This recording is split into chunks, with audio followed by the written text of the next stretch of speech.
Hello ભાઈ, કેમ છો તમે બધા? ને અમારી ગાડી પંચર પડી ગઈ છે કેમ કે હમણાં વરસાદનો ટાઈમ છે અને વરસાદ વધારે પડ્યો એટલા માટે આ કોટન એવું બધું છે ને રોડ ઉપર આવી ગયેલું અને ગાડી પંચર થઈ ગયેલી. તો હવે અમે લઈને જઈએ છીએ પંચર કરાવવા સારું. અને આમ તો આમાં લીલામાં તેતામાં છે ને ચાયડામાં છે ને ગાડી નીકળે નહીં અમારે, કેમ કે બધું આવું આવા બધું વરસાદ પડ્યો એટલે બધું લીલું થઈ ગયું ને અંદર ગળી જાય એટલે ગાડી તો નહીં નીકળે. એટલે આ મારો નાનો ભાઈ છે એ દોરી લઈને જાય છે, દોરીને ચાલુ કરી લઈને જાય છે.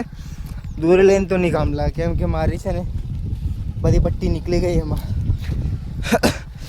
અને આ બ્લોકમાં આટલું જ, અને ચાલો મળશું બીજા બ્લોકમાં. ત્યાં લગી ફોલો અને સબસ્ક્રાઈબ કરી લેજો અને તમે બધા સારા જશો. અને મોસમ તો બધું આવું જ છે એકદમ ટીકીક ટીકીક.